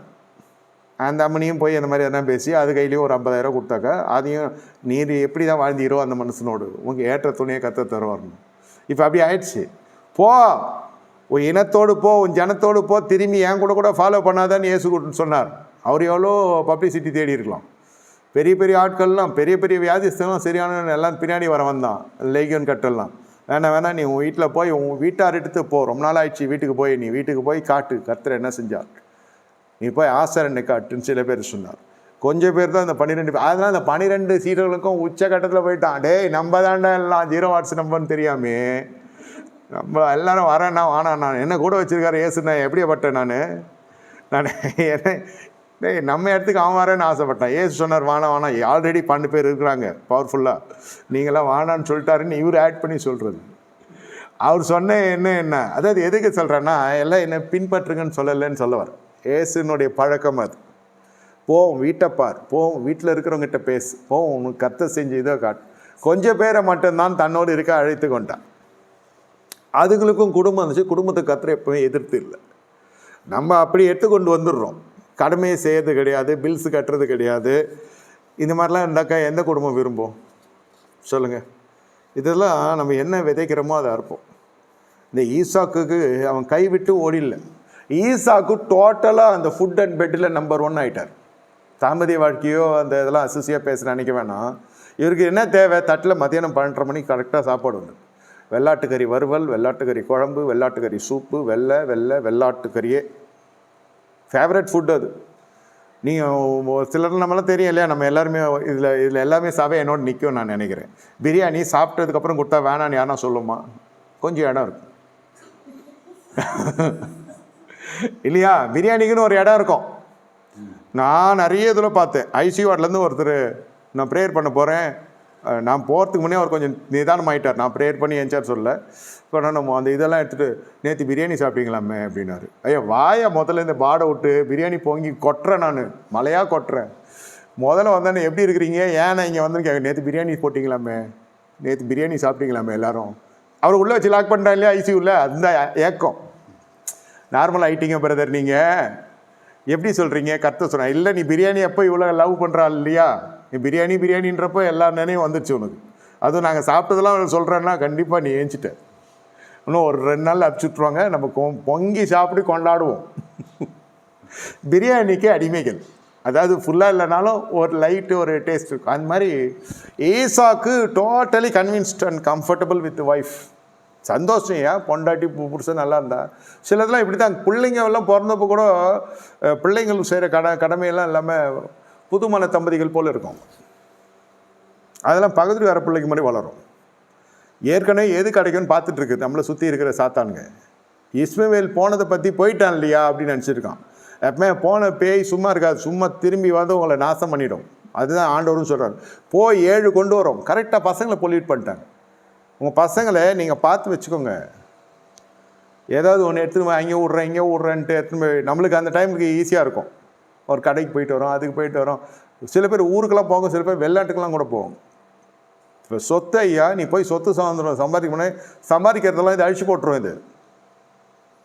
இந்த இஸ்மவேல் அப்படியே அவனை மாசுபடுத்தி கரைப்படுத்தி அவனை டோட்டலாக எப்படி போய் இஸ்மவேல் வீட்டில் போய் பெண் எடுக்க முடியும்? யோசிச்சு பாருங்க. இதுவும் பரிகாசக்காரன் என்று சொல்லி அனுப்பிச்சி விட்டாங்க. அப்போ அவருக்கு போனது வந்து சேஷ்ட புத்திர பாகமே போயிடுச்சு. அப்போ எங்கள் அம்மா தேவை உங்களுக்கு, ஒரு பிள்ளை உங்களுக்குன்னு பிறந்தோன்னே எங்களை அனுப்பிச்சி வச்சிட்டிங்கன்னு அவனுடைய நியாயம். யார்? இஸ்மவேல், அந்த ஆகாருடைய நியாயம். அதுக்கப்புறம் தேவதூதர்கிட்ட தனிமையும் குடிச்சது, தேவதூதர் அவனை காப்பாற்றிருந்து, தேவன் தரிசனமானது, தேவ வார்த்தை, தேவ மனுஷன், தேவ ஆவி எல்லாம் வானடா சுவாமி, உங்களுக்கு உங்கள் சங்காத்தமே வேணாம், நான் எகிப்தில் என் பொண்ணை பிள்ளைன்னு கல்யாணம் பண்ணி கொடுக்குறேன், எபிரேயர் குலத்தில் நான் பெற்றதுக்கே வெக்கப்படுறேன், வேதனைப்படுறேன், துக்கப்படுறேன்னு சொல்லி அந்தம்மா போய் எகிப்தில் போய் பொண்ணை எடுத்து கல்யாணம் பண்ணி அவன் லைஃப் லாங் வனாந்திர வாசியாகவே ஆகிட்டான். வனத்தில் செஞ்சிருக்கிறான் போயிட்டான். வாழ்க்கையில் பட்டண வாழ்க்கையே கிடையாது. சிலதெல்லாம் அப்படி தான். கடைசி வரைக்கும் பண கஷ்டம், கடைசி வரைக்கும் நோய், கடைசி வரைக்கும் தோல்வி. நாய் வாங்கி வளர்க்க, நாய் வாங்கி வளர்த்தா நாய்க்கு கேன்சரு, பூனை எடுத்து வளர்த்தா அந்த பூனைக்கு ஏதோ ஒரு ஆஸ்துமா. மிருக ஜீவன்கள் கூட இதில் குட்டாக இருக்குது, குட்டாக இல்லை மலடாக இருக்குது. மரம் வச்சாக்கா கனி கொடுக்கறது இல்லை. அப்படி அது கனி காய்ச்சதுனாக்கா எவனை திருடம் தூக்கின்னு போயிடலாம். தொட்டதெல்லாம் தரித்திரமாகவே இருக்கும். லைஃப் லாங் இப்படி தான். பத்ததுக்கு இதுவே தோத்தாங்குடியாக இருக்குது. இது லைஃப்பில் சந்தோஷம் ஆசீர்வாதம் பார்த்ததில்ல. ஏன்டா இப்படி இருக்குன்னு நம்ம என்ன கேட்டுற போகிறோம்னு சொல்லிட்டு பக்கத்து வீட்டுக்கார மந்திரம் பண்ணிட்டான். யார் யாரும் நல்லா செழித்திருக்கிறானோ அவனை காமிச்சு, ஏன்டா பிரதம மந்திரிக்கு பண்ண மாட்டானடா, ஏன்டா சிஎம்க்கு பண்ண மாட்டேறானடா, பிஎம்க்கு பண்ண மாட்டான், மினிஸ்டருங்களுக்கும் பண்ண மாட்டான். உன்னோட அவங்களாம் பெரிய ஆளுக்கு இல்லையா? அவங்களாம் எதிரிகளும் கிடையாதா? ஈடி வருது, பிடி வருது, இதுதான் வருதே தவிர மாய மந்திரம் வருதா பார்த்தீங்களா? அந்த வட்டத்தில் இருக்கிறவங்ககிட்ட வாயில் அந்த வார்த்தை வருதா பார்த்தீங்களா? ஏதாவது ஒரு அமைச்சர் கூப்பிட்டு எனக்கு மந்திரம் மட்டும்னு சொல்லியிருக்கானா? இல்லை மந்திரம் பண்ண பேய் அரெஸ்ட் பண்ணி உள்ள வச்சுருவானுங்களா? சொல்லுங்கள். இந்த வார்த்தைகள் எல்லாம் வருகிற பொழுதே அவனுக்கு எல்லா தரித்திரத்துக்குரிய ஜனங்களுடைய வாயில் தான் இந்த வரும். தரித்திரம் தங்கம். ஏசு கிறிஸ்து எனக்காக யாரும் சிலுவையில் செய்து முடித்தான்.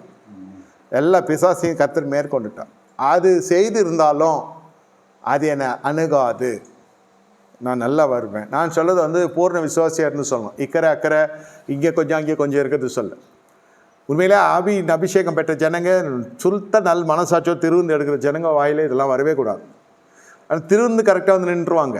ஆனால் இந்த வறுமையை போக்கிக் கொள்ள இந்த நிவாரணம் இருக்காது. கேட்டேன், என் பிள்ளை படித்து போய் என் பிள்ளை தலை தூக்கிடுவான், என் பொண்ணு அந்த கேஸ் ஆயிடுச்சு. ஈசாக் இன்னைக்கு வெள்ளாட்டுக்கறி பையன் போலியா வனத்துக்கு சொல்ல அவனை வனத்துக்கு அங்கே காத்துன்னு இருக்கான் ஒருத்தன் இஸ்மவேல். உங்கள் சாப்பாட்டை எப்போ நீங்கள் சாப்பிட தவறுகிறீர்களோ உங்களுக்கு பிரச்சனை ஆகிடும். பிள்ளைகள் பலதரப்பட்ட பழக்க வழக்கத்தில் ஏன் அந்த கானானிய பெண் வரல? எல்லாம் ஒரே சரீரம் தானே. ஏன் ஏத்திய பெண்களை பிடிக்கல? ஏன் இஸ்மேலை பிடிக்கல? ஏன் எகிப்தியரை பிடிக்கல? ஏன்னா இதெல்லாம் கர்த்தருக்கு விரோதமாக செய்யுது. அவங்க கலாச்சாரங்கள், அவங்க பழக்க வழக்கங்கள் வேறு. இப்போ புரியுதா? அந்த ஏன் இந்த குடும்பத்தை தகராறு வருதுன்னா, முதல்ல இந்த புல்பீட்லேருந்து பேசுறதுலாம் இது இல்லை அது இல்லைன்னு சொல்லி பேசி கல்யாணம் வச்சுட்டு போய் அதோட டாட்டா காமிச்சு போயிடுவாங்க. புரட்சிகரமான பிரசங்கங்கள்லாம் அப்புறம் வச்சுன்னு வாழ்கிறப்ப தான் தெரியும் இது அதுன்னு பயங்கர சண்டை சர்ச்சை. அந்த டைமில் கல்யாணம் பண்ண வேணா வந்து காம்ப்ரமைஸ் பண்ண வரானா, கவுன்சிலிங் வரானா பார்த்தீங்கன்னா இருக்காது. ஆமாம், அதோட எஸ்கேப்பு தொண்டை காணும் துணியை காணும் ஓடி போயிடும். மறுபடியும் இதே, ஏன்னா அது பெரும்பான்மையான ஜனங்கிட்ட வரவேற்பு இருக்கும். நிதர்சனமான உண்மைக்கு வரவேற்பு இருக்காது. இந்த பழக்க வழக்கங்கள் மாறுபாடாய் போகிற ஒவ்வொரு குடும்பமும் 25 ஆண்டு கழித்தும் இந்த சண்டை வெடிக்கிறது. அது கர்த்தருக்குள்ளே இருந்தாலும் சரி இல்லைனாலும். கர்த்தர் எங்கே இருக்கிறாரா? இங்கே சண்டை வரப்போ அந்த நேரத்தில் மறைஞ்சிடறாரா? இல்லை, இது பழக்க வழக்கம் பிடிக்கல, அது பழக்க வழக்கம் இதுக்கு பிடிக்கல, அதை எடுத்து சொன்னால் அதுக்கு புரியாது, என்னை சிறுமைப்படுத்துகிறான், என்னை தாழ்த்தி போடுறோம், என்னை உயர்த்தி பேசலை அப்படின்ட்டு அது இது இந்த மனசையும் இப்படி அப்படி சண்டைகள் வளர்த்து கொண்டே போய் பசங்களை யாரெல்லாம் பிடிச்சி வச்சுருது. புள்ள படிக்கிறவங்களாம் வெளில இல்லை, வீட்டிலே இப்படி நடக்கும். இது என் செல்லம், அது ஓன் செல்லம்னு. கட்சியில் வெள்ளம் தான் வாழ்க்கையில். இந்த புருஷனுக்கு இது தனியாக விட்டுட்டு இந்த பிள்ளைங்களோட இந்த அம்மா டீம் போட்டுருது, ஒரு தனி கட்சி மாதிரி ஆரம்பிச்சிருது. கட்சியில் பார்த்தா கல்யாண டைமில் பிள்ளைங்க தனியாக எஸ்கேப் ஆகி பொண்டாட்டியோட போயிடுவானுங்க, இந்த அம்மாவை தனியாக விட்ருவானுங்க. அப்போ யார் வந்து உதவி செய்கிறது? நிலத்தப்பி போகிறப்போ உதவி செய்தானே துணை பாருங்க. அப்புறம் மறுபடியும் வந்து திருப்பி இந்த மனசுல சேரணும். அப்படி இல்லைன்னா என்ன செய்யும் அந்த அம்மா? அவன் புருஷன் பொண்டாட்டியே கலைக்கணும். நடக்குதா? அந்த மனசுக்கிட்ட நான் 20 வருஷமாக ஒரு பகையே போயினுக்குது, ஏதோ உங்களுக்காக நான் இருக்கேன்டா அந்த ஆளோட.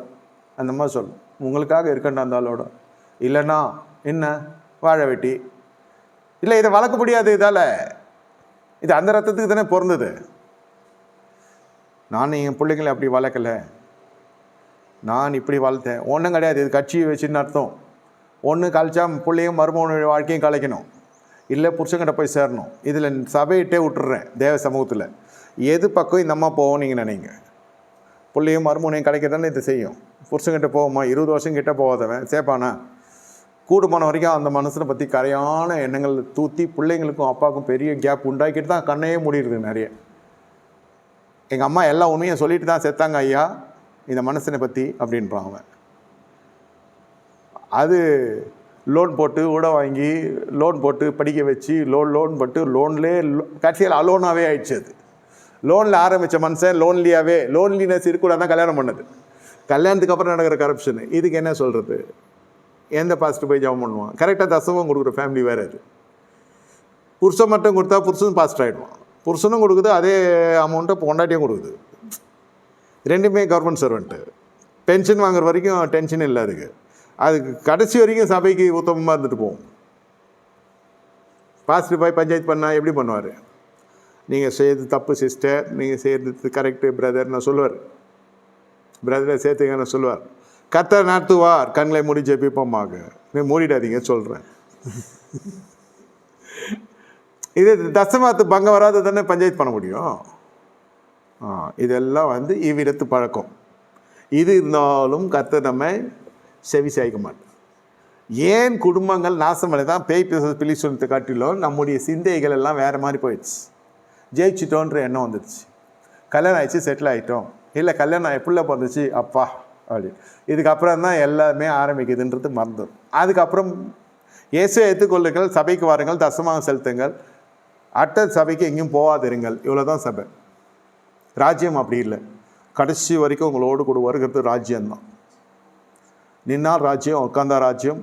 அப்படி தானா அப்படின்னா ஆமாம், ராஜ்யம் ஏற்றுக்காது. இதெல்லாம் கொடுங்கள் உங்களுக்கு கொடுக்கப்படும் சபை சொல்லும்.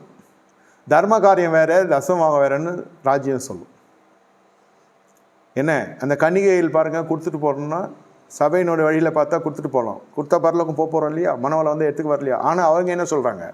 கொடுக்க மாட்டோம். இது என்ன இது பிரசங்கம்? இப்படி இருந்தாலும் சபை எப்படி கட்ட முடியணும்? இது மாதிரிலாம் இருக்கக்கூடாது. எதுக்கு உங்களுக்கு கொடுக்கணும்? போய்ப்பா காசு கார்ட்டில் வாங்கிக்கோ. உனக்கு கடன் வாங்கியே பழகிச்சு. லோன் பேங்க்கில் வாங்கிக்கோ. என்கிட்ட கேட்காது. வருகையில் வந்தால் நான் போயிட்டேன்னா எனக்கு எப்படி திருப்பி தருவேன்? அங்கே வந்து தருவியா? அந்த கன்னிகைகளுடைய எண்ணங்கள்லாம் பாருங்கள். எங்கள்கிட்ட இல்லை, எங்களுக்கு போதுமானதாக இருக்குது. உங்களுக்கு கொடுத்தா எங்களுக்கும் குறையப்படும். இது சொல்லணும், அவன் தம்பி தானே. அந்த அம்மா வீட்டில் இருக்கிறப்ப சொல்லே இருக்கும், யாரையும் வாழ விடாதுங்க. இதுங்க புருஷன் கூடயும் வாழல, மருமகனையும் பிள்ளையும் வாழ விடல. அடுத்தது பிள்ளை சம்பாரிச்சுன்னா தம்பிக்கு செய்கின்றது, இல்லை அண்ணனுக்கு செய்கின்றது, இல்லை அவங்க அக்கா வந்திருக்கான்றது, அக்கா புருஷன் அடிக்கிறான்றது. மச்சாங்கிட்ட காசு நிறையக்குன்னா அக்கா புருஷன் அக்காவை அடிக்கத்தான் செய்வான். அடிக்கலாம் கூட அடித்த மாதிரியே வந்து சொல்லி பாசாங்க பண்ணி வாங்கிட்டு தான் போவான். இதுக்கு எல்லாம் வசனம் நிறைய வச்சுருக்காங்க சபையில். சகோதரன் குறைப்பட்ட கட்சி வரைக்கும் என் குறைப்படுவான். என்றைக்கு தான் இவனுக்கு விமோச்சனம்? என்ன தான் ஜபம், என்ன தான் உபவாசம்? அவன் கஷ்டப்படுறான் பாஸ்டர், அவன் கஷ்டப்படுறான், இவன் கண்டுக்காமல் இருக்கிறான். அவன் வீடு வாங்கி கொடுக்கணும், அவன் தத்து எடுக்கிற அளவுக்கு பண்ணால் அவன் குடும்பம் எங்கே போகிறது? நான் நிறைய குடும்பங்கள் 25 வருஷம் பார்த்துருக்கேன். என்ன மாதிரி ஃபாரினில் போய் உழைச்சி ஓடா போய் வீட்டில் பார்த்தா 10 பேரை உட்காந்து சாப்பிடுவான். நான் கண்ணார பார்த்துருக்கேன். நல்ல திடகாத்திரம் உட்காந்து சாப்பிடுவான். 24/7 உட்காந்து சாப்பிடுவான். இவங்களுக்கு ஒரு தட்டுப்பாட்டுன்னு வரப்போ ஒருத்தனா வெளில ஆகிடும். மறுபடியும் அவர் பணம் அனுப்பிச்சுன்னு திரும்பி எல்லாம் வந்துடுவோம். ஒரு டைம் பூர்ணமாக அந்த பணம் நின்றுச்சு, அம்புட்டு ஜனம் பஞ்சா பறந்துச்சு. நின்னது பார்த்தீங்களா ஃபேமிலியில் அவருக்குன்னு உடைய வித்து தான் நின்றுது. அங்கேருந்து வாழ்க்கை ஸ்டார்ட் பண்ணோம். எப்படி இருக்கும்? ஏன் இது ஏன் ராஜ்யம் இதெல்லாம் உற்சாகப்படுத்தவே படுத்தார். Please forgive me if I am offending someone. இதெல்லாம் ராஜ்யம் உற்சாகப்படுத்தார். பழக்க வழக்கங்கள், இனி ஆவிக்குரிய பழக்க வழக்கங்கள் எப்படி இருக்கணும்னு சாயந்தரம் பார்ப்போம். இந்த திருமணத்துலலாம் இந்த பழக்க வழக்கங்களில் போனீங்கன்னாக்கா, அதாவது பார்க்கக்கூடாதுன்னு சொல்ல, பழக்க வழக்கங்களுக்கு மீறி எதில் போய் மாட்டிக்கினீங்களா இந்த மாதிரி தான் இவ்விழத்து பழக்கம்னு சொல்லிட்டு அவங்க பழக்கத்துக்கு இவர் அடாப்ட் பண்ணி போனார் சிம்சோன். வாழ்க்கை நாசமாக போனதுக்கு அஸ்திபாரமே அங்கே தான் ஆரம்பிச்சது. அங்கே தான் வாய் சும்மா இல்லாமல் பந்தயம் வீட்டுக்கதை போட்டின்னு ஆச்சு. அது கடைசியில் பெரிய பிளவாகி 7 நாள் தான் வாழ்க்கை நின்றுச்சு. நீங்கள் அவன் பழக்கத்துக்கும் போவானா, அவனை நம்ம பழக்கத்துக்கு கூப்பிடுவானா. நம்ம வேதம் என்ன பழக்கம் சொல்லுதோ அதில் நிற்போம். இதில் இணையிற ஜனங்க, இதுக்கு மேட்ச் ஆகிற ஜனங்க தான் நம்மளுக்கு பர்ஃபெக்ட் மேட்ச். எல்லாம் அதே சரீரம் தான், அதே இது தான். பார்த்துக்கொள்ளுங்க. ஏன்னா ஒவ்வொருத்தருக்கு ஒரு தாக்கம் இருக்கும். ஒருத்தன் பணம் இருக்கும், அன்பு இருக்காது. அந்த அன்பு எல்லாம் கேஸ் மாதிரி நம்ம பார்க்கலாம் முடியாது. சூழ்நிலை தான் காட்டும் அன்பு. நல்லா இருக்கிறப்ப ஐ லவ் யூன்னு சொல்கிறது, நில தப்பி போனாக்கா ஐ ஹேட் யூன்னு சொல்கிறதுலாம் இல்லை. சில பேர் கஷ்டம்னாக்கா கஷ்டத்தில் கூட இருந்தால் அது ஒரு ரெக்கார்ட் க்ரியேட் பண்ணுவாங்க. அது இல்லை அன்பு. அடிபட்டு வாழ்க்கையில் ஏதோ ஒரு ஆக்சிடெண்ட்டோ இல்லை ஏதோ ஒரு கடினமான சூழ்நிலை, மனைவி ட்ராவல் பண்ணாங்க, புருஷன் ட்ராவல் பண்ணாங்க, பெருமையாக சொல்லுவாங்க. இல்லைன்னா அவங்களுக்கு வாழ்க்கை இல்லைன்றது புரிஞ்சுக்கணும். அப்போ என்ன தான் உண்மையான அன்புனா, அன்புன்றது சகலத்தையும் சகிக்கும், தாங்கும், நம்பும், விசுவாசிக்கும், இருமாப்பு இருக்கா. No ego. Ego free substance is call love. அது இருக்கா பாருங்கள். ஈகோ ப்ளீஸ் பண்ணால் லவ் பண்ணுறான், ஈகோ கிளாஷ் பண்ணால் போயிடுறான். சபை விட்டே போயிடுறான்னா அப்புறம் உங்கள் கூட இருப்பானே. நான் சொல்கிறேன் பரலோகத்துக்கு வழி காட்டுறேன், நீ என்ன காட்டுற? ஒரு வாட்டி காமிச்சில ஏசு தான் வழின்னு. நாங்கள் இயேசுவை பார்த்துக்குறோம். எனக்கு பாஸ்டர் பிடிக்காது, இயேசுவை பிடிக்கின்றவங்க எவ்வளோ பேர் இருக்கிறாங்க தெரியுமா? அதெல்லாம் இவ்விடத்து பழக்கம். அதெல்லாம் ஒன்றுமே பண்ண முடியாது. இவ்விடத்து பழக்கம் அது. இந்த மாதிரிலாம் போய் மாட்டிக்கிட்டு வாழ்க்கையை கெடுத்துக்காதீங்க. அவனுடைய பழக்கத்துக்கு போனேன், அவனுடைய வழக்கத்துக்கு வந்தேன். இல்லை நம்ம பக்கம் தானே இழுக்கணும் பாப்பா, நீ அவனை இழுத்துன்னு வந்துட்டு நம்ம சபைக்கணும். ஐயோ எம்மா, இந்த சொல்லி கொடுக்கறதுக்கு ஆளாக இல்லை. ஏன்னா இந்த மகள் அங்கே திருமணம் ஆகி போனாலாம் எல்லாம் சேர்ந்து போயிடும் தசமமும். அவனை நம்ம பக்கம் இழுத்துட்டு வந்துரு, கயிறு கட்டி பார்த்துக்கலாம். இதெல்லாம் இல்லை. கர்த்தர் இவ்விடத்து பழக்கம்லாம் இது. கர்த்தர் சொல்கிற பழக்கம் என்னன்னு ஆவிக்குரிய பழக்கத்தை சாயந்தரம் பார்ப்போம். கண்ணில் மூடி கர்த்தர் நோக்கி ஆண்டவரை ஸ்தோத்தரிக்கிறோம். எங்களுடைய இணைந்த கிருபைக்கு ஸ்தோத்திரம். இந்த பழக்க வழக்கத்தில் ஆண்டவரே உம்முடைய அடியார்களுக்கு உம்முடைய பழக்க வழக்கத்தை தெரியப்படுத்துவீராக. அற்புதங்களை செய்யும், அதிசயங்களை காணப்படும். இயேசு தெளிக்கிறோம், இயேசு நாமத்தில் பிதாவே ஆமென். என் ஆத்மாவே கர்த்தரை ஸ்தோத்திரி, முளை பரிசுத்த ஸ்தோத்திரி, ஆத்மாவே கர்த்தரை ஸ்தோத்திரி, கர்த்தரை சகல உபகாரம் மறவாதே ஆமென். கர்த்தராகிய இயேசுவுக்கு கிருபையும் பிதாவாகிய தேவனுடைய அன்பும் பரிசுத்த அன்யோன்ய ஐக்கியமும் நம்ம நேரோடு கொடுத்து சதாகாலம் சிறப்பு கூட இருப்பதாக ஆமென்.